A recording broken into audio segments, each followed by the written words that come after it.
إن الحمد لله نحمده ونستعينه ونستغفره ونتوب إليه ونعوذ بالله من شرور أنفسنا ومن سيئات أعمالنا. من يهده الله فلا مضل له ومن يضلل فلا هادي له، وأشهد أن لا إله إلا الله وحده لا شريك له بيده مقاليد الأمور، بيده الأمر كله وإليه يرجع الأمر كله، علانيته وسره، وله الملك كله، يؤتي الملك من يشاء وينزع الملك ممن يشاء ويعز من يشاء ويذل من يشاء، بيده الخير إنه على كل شيء قدير. وأشهد أن سيدنا ونبينا وحبيبنا وعظيمنا وقرة أعيننا محمد صلى الله وسلم وزد وبارك عليه وعلى آله وصحبه الطيبين الطاهرين وكل من سار على نهجه واتبع هداه وتمسك بسنته وسلك طريقه ليوم البعث والنشور.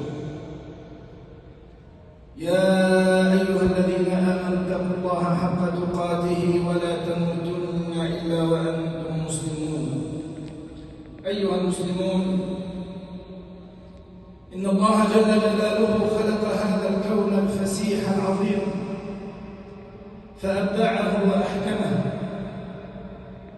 فانظر إلى السماء وارتفاعها، وانظر إلى الأرض واتساعها، وانظر إلى الجبال وشموخها، وانظر إلى البحار والأنهار وجريانها، انظر إلى السماء بما فيها من كواكب وأفلاك، بما فيها من شموس وأقمار، انظر إلى الأرض وما أخرج الله تبارك وتعالى فيها من بديع مخلوقاته، وما يدب عليها من مختلف خلقه. هذا الكون العظيم الذي أبدعه أحكم الحاكمين إنه صنع الله الذي أتقن كل شيء سبحانه وتعالى. بعد هذا الإبداع العظيم، بعد هذا الإبداع العظيم، هذا الإبداع الذي لا مثيل له، يأتي يوم فترى السماء تتشقق، وترى النجوم تتناثر وتندثر، وترى الأرض تزلزل، وترى العالم يتغير، وترى ملامح الكون تتبدل. إذا السماء انفطرت، وإذا الكواكب انتثرت، وإذا البحار فجرت، وإذا القبور بعثرت، يوم تبدل الأرض غير الأرض والسماوات، وبرزوا لله الواحد القهار. يخرج الناس من قبورهم حفاة عراة فرادا، يخرج كل منا بمفرده،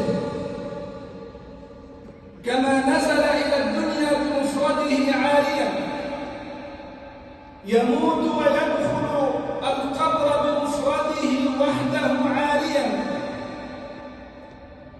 ويخرج من قبره حافيا بمفرده عاريا، يسعى إلى ساحة الفصل والقضاء بمفرده عاديا. في هذا اليوم العظيم المهيب الرهيب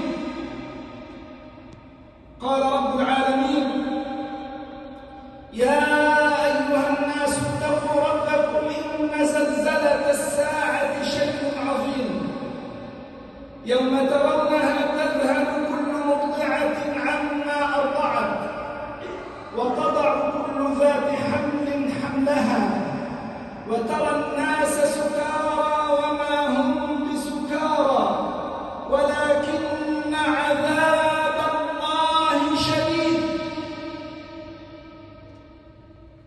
في هذا اليوم يقف الجميع في ساحة القضاء، لا يتكلم أحد إلا بإذنه. السؤال همس والكلام تخافت وخشعت الأصوات للرحمن فلا تسمع إلا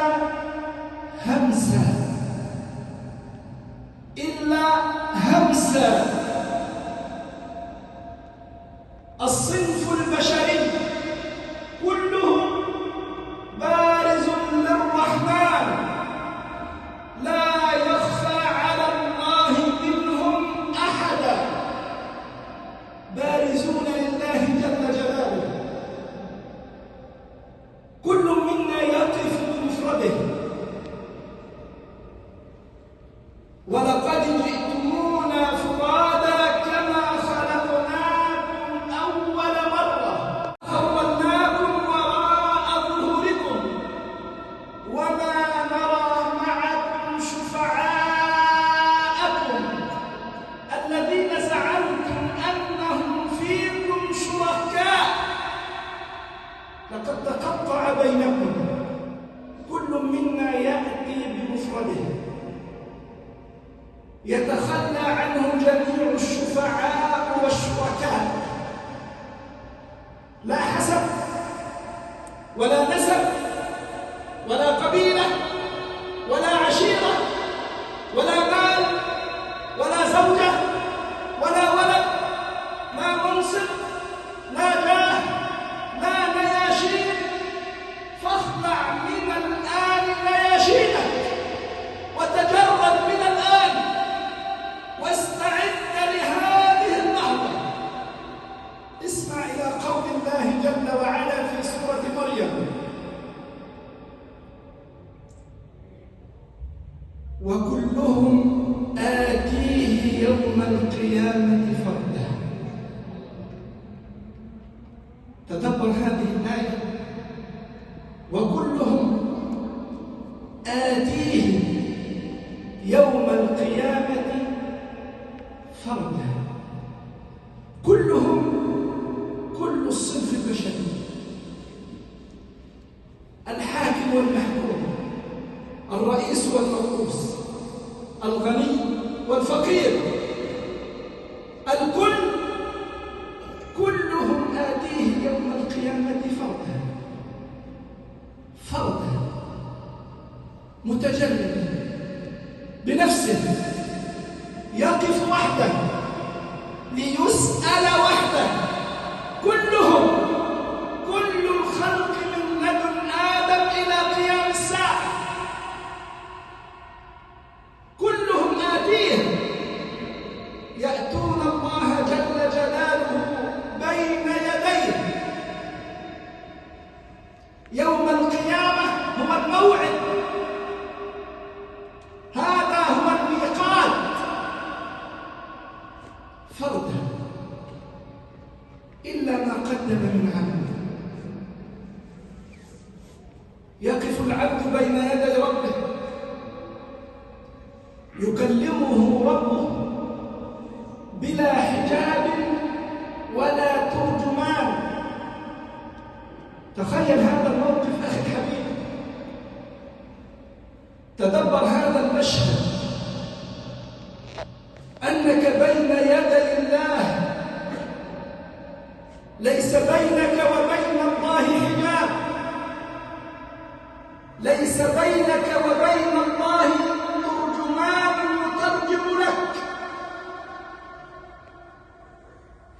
عن علي بن حاتم القائل: قال الحبيب النبي صلى الله عليه وسلم: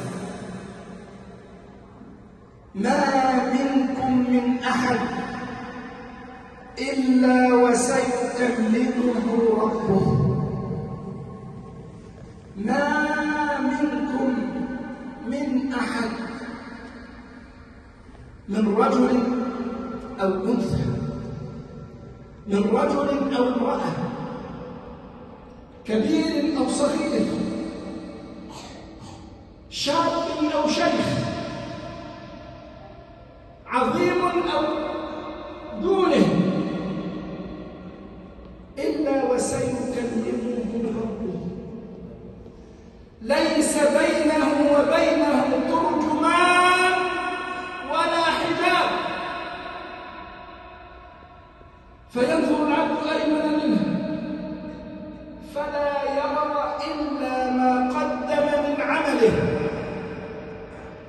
فينظر العبد أشأم منه فلا يرى إلا ما قدم، فينظر العبد بين يديه فلا يرى إلا النار تلقاء وجهه.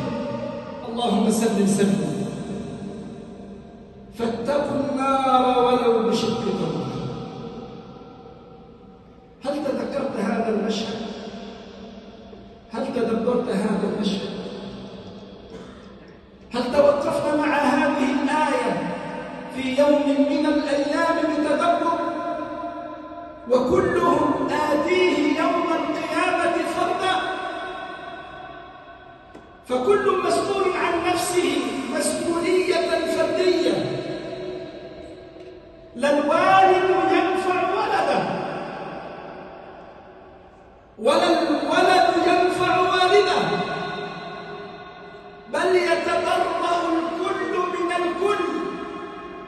يتبرأ الولد من أمه التي أرضعته، التي حملته في أحشائها وأرضعته من صدرها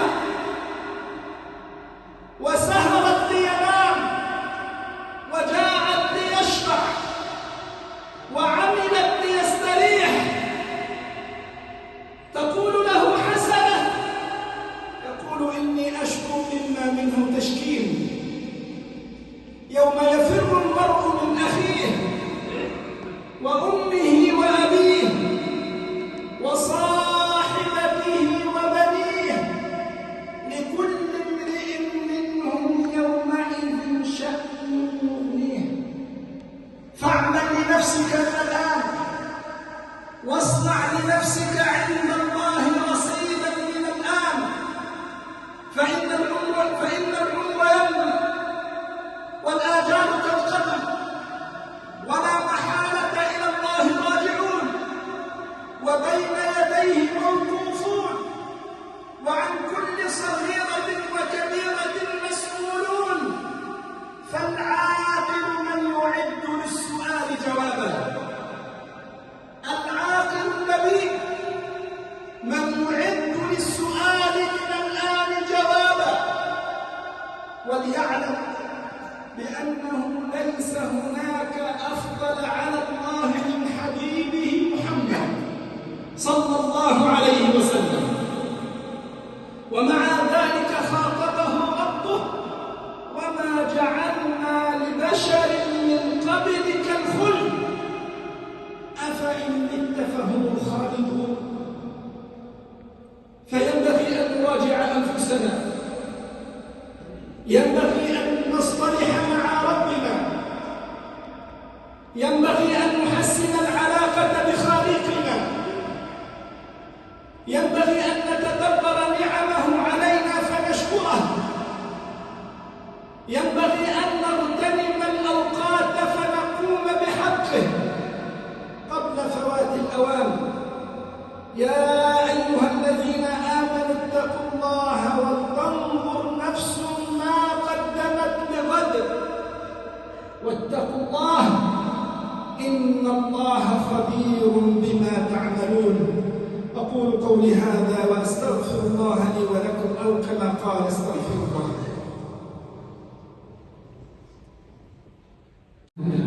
أشهد أن لا إله إلا الله وحده الصالحين، وأشهد أن محمدا عبده ورسوله صلى الله عليه وآله وصحبه وسلم تسليما كثيرا. أيها المسلمون، ينبغي أن نحاسب أنفسنا من الآن ليخف الحساب علينا بين يدي الواحد الديان. قال تعالى: يا أيها الذين آمنوا اتقوا الله ولتنظر نفس ما قدمت لغد واتقوا الله إن الله خبير بما تعملون.